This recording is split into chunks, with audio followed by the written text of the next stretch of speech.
Hey everybody, welcome to Habitat Now. I have a fun event this weekend that was put together by Regina here at Habitat, sharing our love of pets and our inspiration we take from them.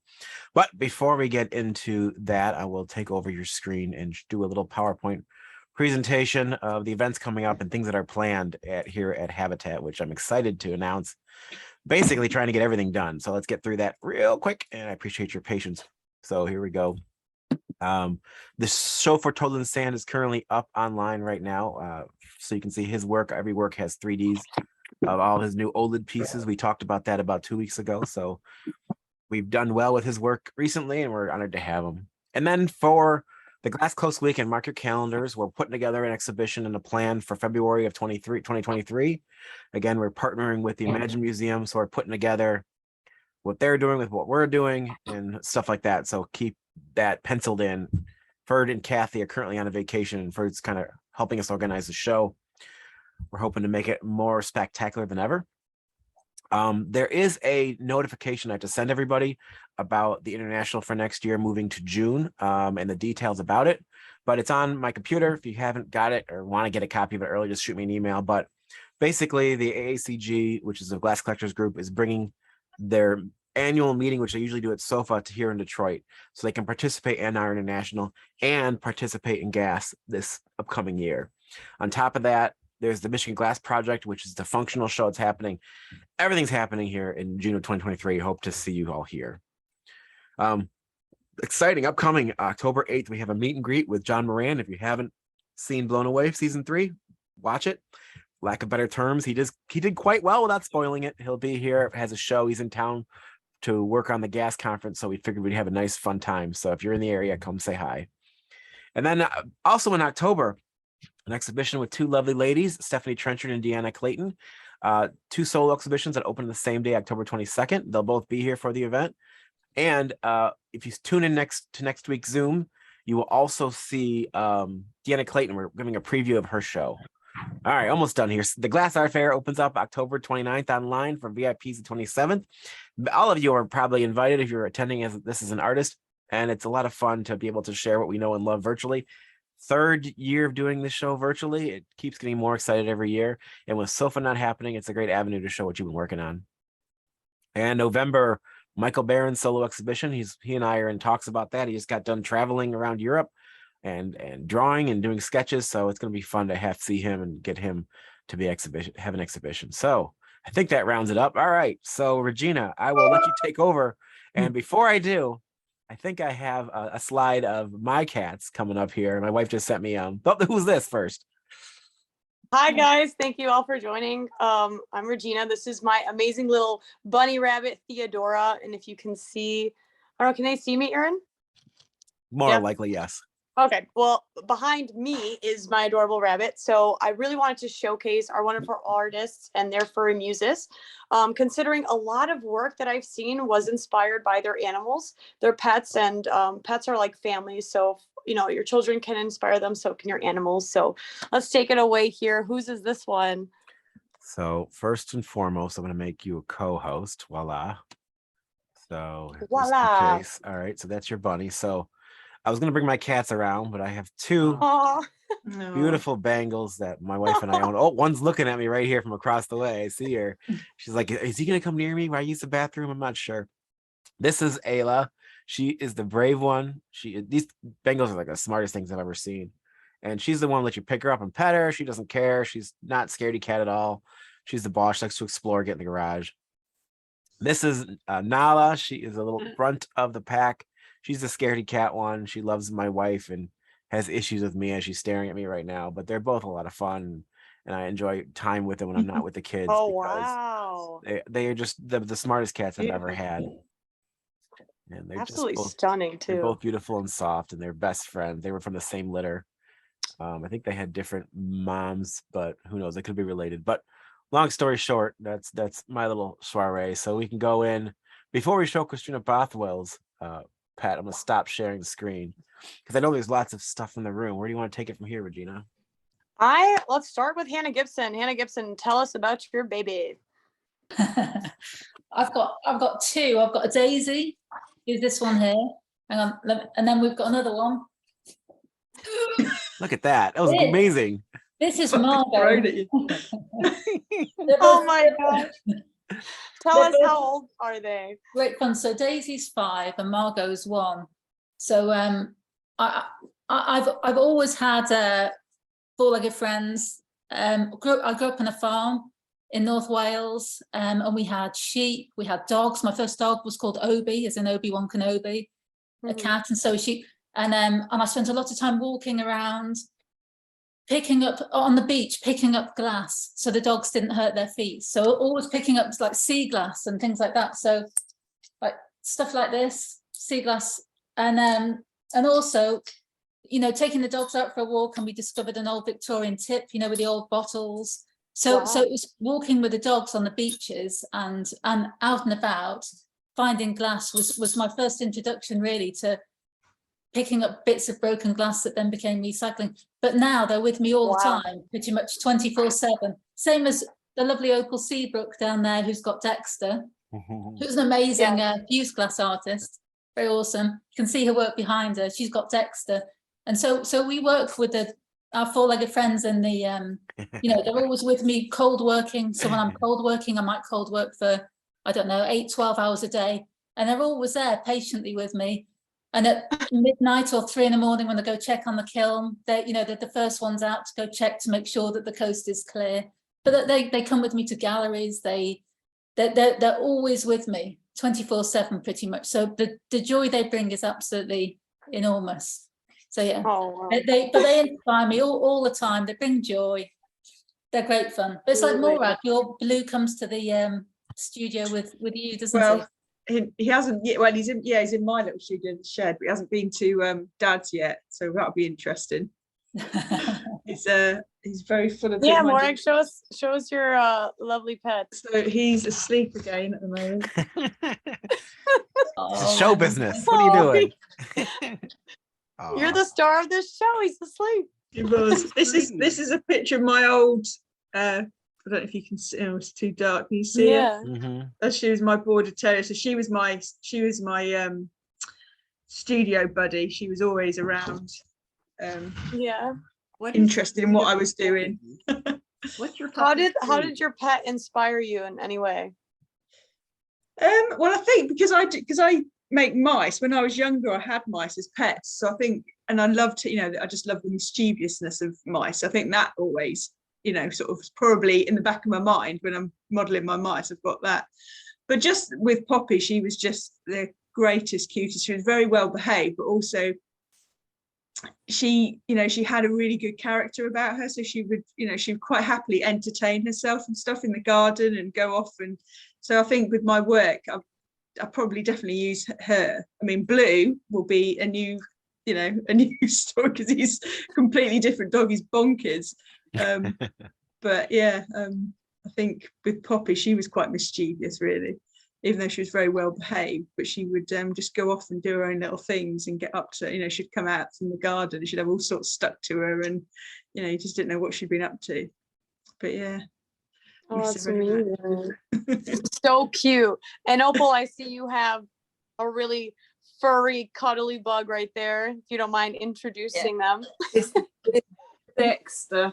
Dexter's boy, but he turned into Sexy Dexy instead. So it worked for me. All of the girls go all gooey eye on him, but Oh, I He's bet he's handsome. he's a very good boy. He basically where I work, I've got a studio, and then there's a line, and there's like a little outdoor kitchen area, and he sits in that bit. Look, he's getting fidgety now. But yeah, he always sits on the line. But if you can't come in, he'll get his ball and he'll roll it across the line because he knows that I can't come in. But if my ball's there, and he literally looks sort of like, "Are you gonna play with it?" So I have to throw the ball back in past the line so he knows he doesn't come across the glassy bit. But no, he sits there good as gold, just comes cuddles every now and then when I'm doing boring stuff, he'll just come and sit by my side. So yeah, he's a little sweetheart. But Opal, and how would you say your animal has either, you know, inspired you or shown you comfort through your work? again, he comes absolutely everywhere with me. So I literally, we go on long walks and different things, but it's quite colourful in nature. The first thing that I actually started doing was pendants of flowers with little dewdrops in it, and that was walking with him, taking photos of the dewdrops. So yeah, everywhere he went, he comes with me. So any point, he sits very patiently, very patiently while I take photos. But yeah, he's definitely my little inspiration. He keeps me awake, keeps me going all the time. But yeah, he's a good man. But, he's a cutie. Thank you for sharing him. And Leah, go ahead, Opal. He's actually 13 now. He's a little old man. Oh, he doesn't look it. Oh, yeah. So cute.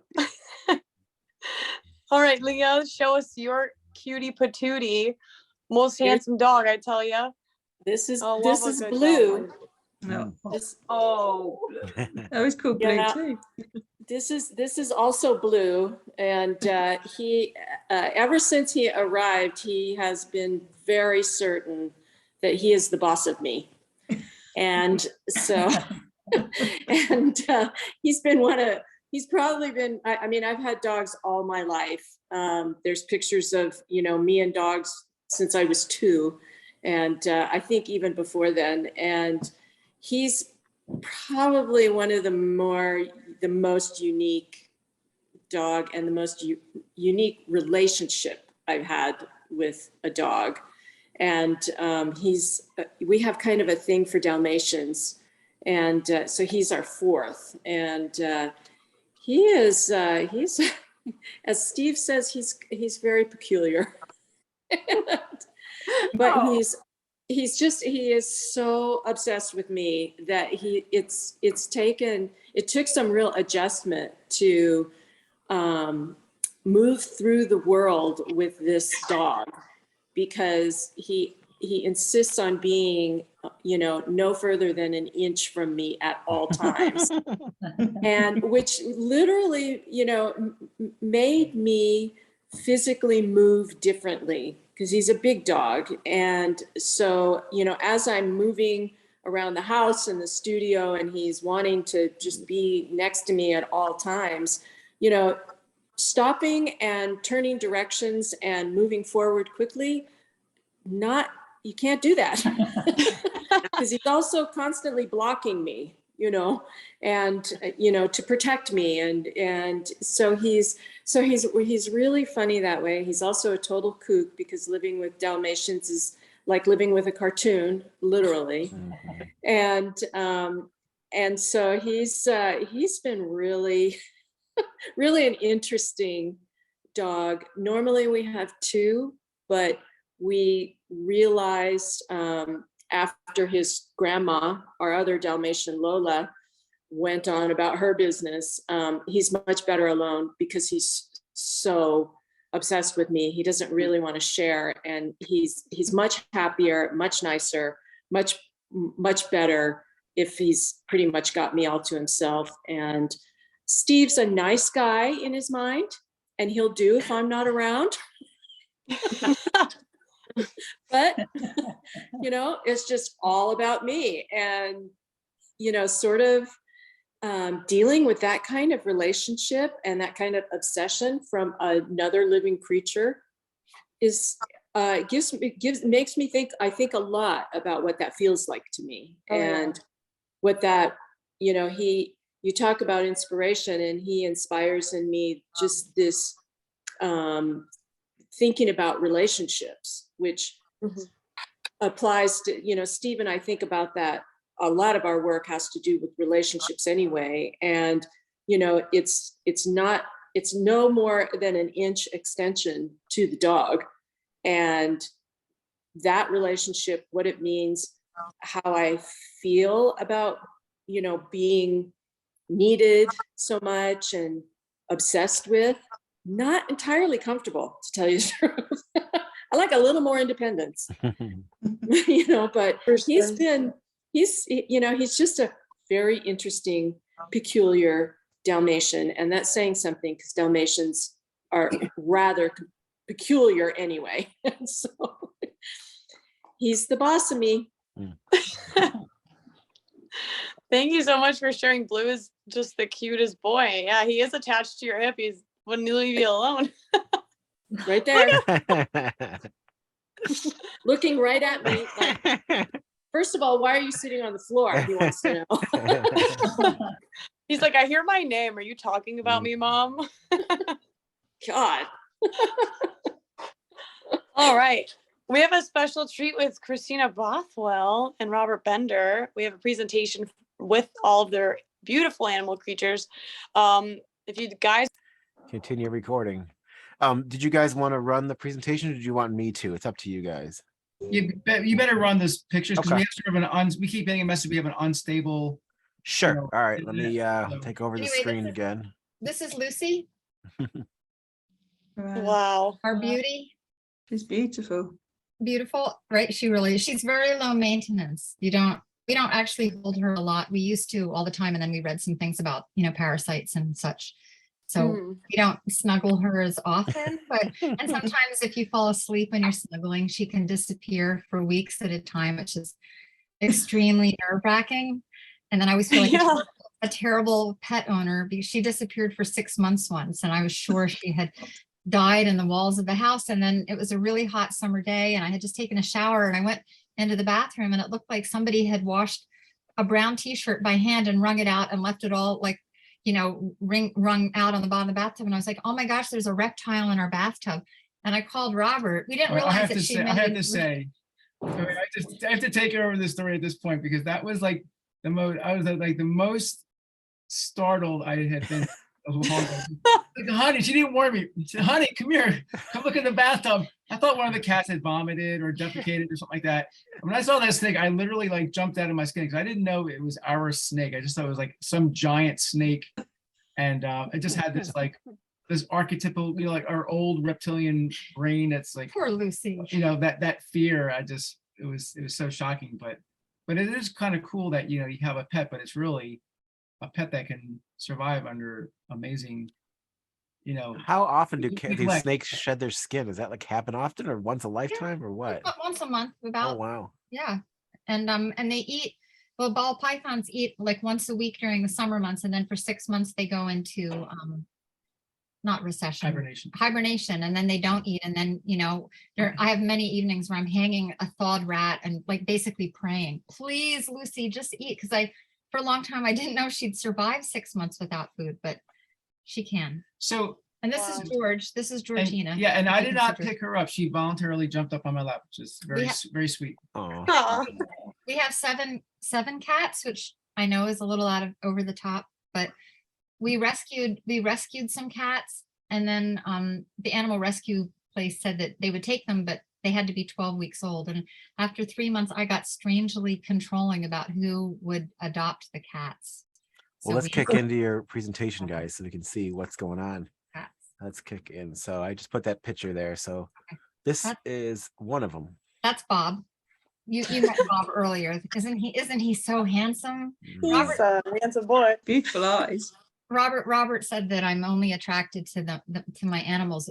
It's all based on their looks, which I think is really mean, even if it's a little bit true. And that's Rosie.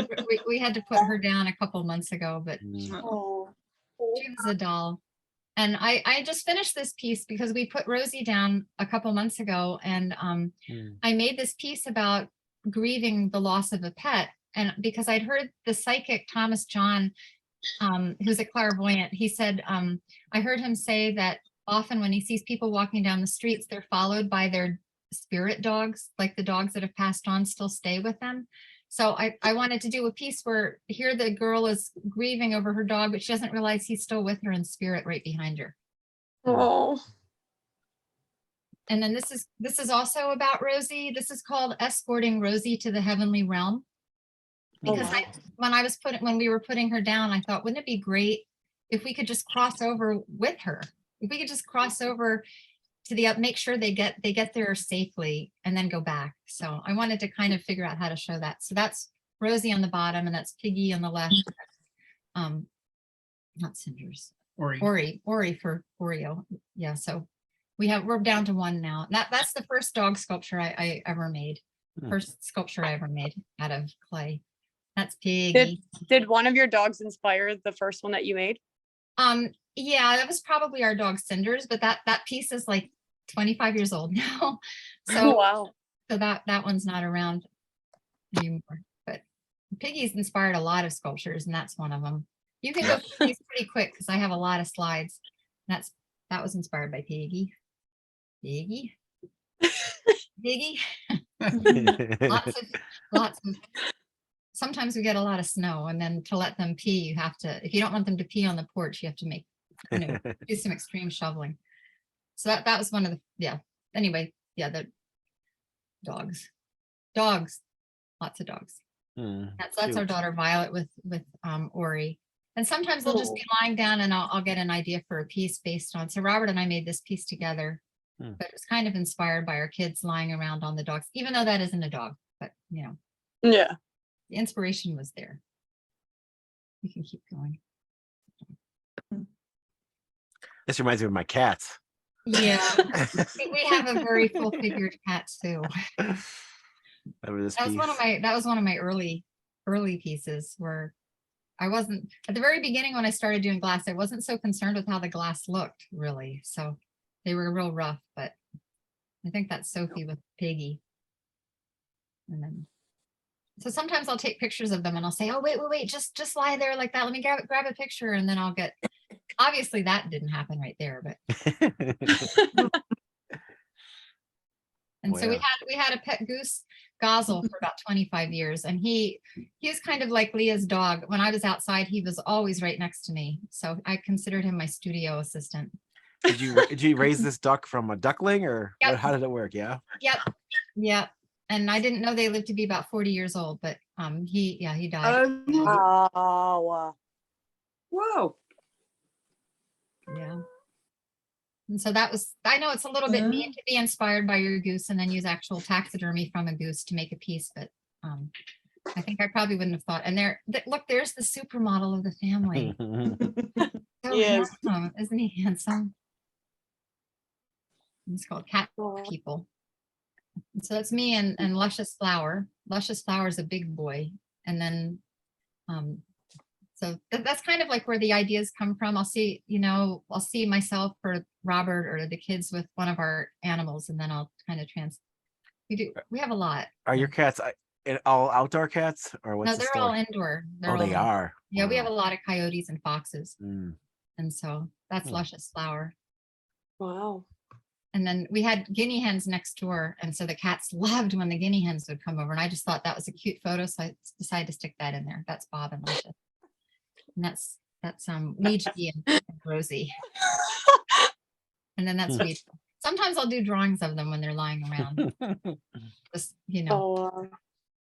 And so I know a woman named Serena Brewer who does taxidermy from roadkill, and she combines animals and makes these fanciful creatures. And sometimes she sells me things like ears and tails, which is extremely fun. And that happens. So that's my cat girl. Can't wait to see your Halloween costume. Right. That's Bob again. But they're always around me in the studio, which sometimes they break pieces, which isn't my favorite. But right, that's a beautiful piece. Oh yeah, that is stunning. Legs. Oh, thanks. So that's my studio behind Robert and Sophie. That's my studio through the door. But that's what our house always looks like. It's chaotica. The kids, the animals. And that's Peppa and Aveline. That's just a little class cat. And that's Lucy. That's right after Robert took that picture after she was missing for I guess it was 3 or 4 months, right? Yeah. Yeah, I was so happy. Wow. Thank you. I'm gonna stop sharing now. Oopsie. I'm already sharing. I guess I stopped sharing. There we go. Well, thank you. That was a lot of fun to get a glimpse of all of your animals. I can't wait to see next time you have a pot-bellied pig, horse, chicken sow, or ox. Aaron, do you have my PowerPoint? Oh, I don't. That's the only one I got was that one. Was there another one? Yes. Yeah, I do. I wonder if I could share it. Sure, I'll let you give it a try. Yeah, let's see. Multiple sharing turned on. Let me just open it up. Mine is shorter, it's a smaller file, so I just love seeing all these photos and how our pets, you think they don't inspire us, when you're actually looking at your work and you're looking, towards your happiness, you see, oh, it's because of these, small little creatures, small little pets that just contribute my life in so much. So I wanted to do a Zoom showcasing the love of our animals and how they inspire us each day. And it's so nice to see all you guys and your wonderful pets. It's amazing. Okay, I'm just opening this file now. So Yep, give it a crack it open and click on the share yeah. screen button, and then click the Right. screen, and you should be good to go. Yeah. We did get a glimpse of a lot. I like the snake. I've never had the courage to get one. I always wanted a tarantula as a kid, but I didn't have any pets till I got with my wife. She brought cats into my life because I grew up with dogs. But I love it. I love it, guys. It's nice that you have these beautiful friends, and it's nice that you continue the relationship and keep the memories going. Photographs are great like that. They have And something. Leah, you and your dog, it's by generation, right? You just said that Blue is actually like related to the dog that passed, right? Well, I called her his grandma, Mm. but and there were the two before him, Lola and Milo. Actually, there was sort of a tracing back where they did share, somebody back. You don't want them too close. However, Blue is the son of Ian, and Ian was a show dog. So, Wow. that's important. That's important to him, as you can tell, being son of Ian. And, so, but, when you get involved with purebreds, but there's also a price to pay for that too. There's, and I have to admit it, Christina, for us, it's all about the graphics. That was the first, they're just such beautiful animals, and we really got a thing for black and white spots. So that was the motivation, to get the first one. And then fortunately we found out we have compatible personalities with them, because they aren't the dog that you leave at home all day alone, in an apartment while you go to work.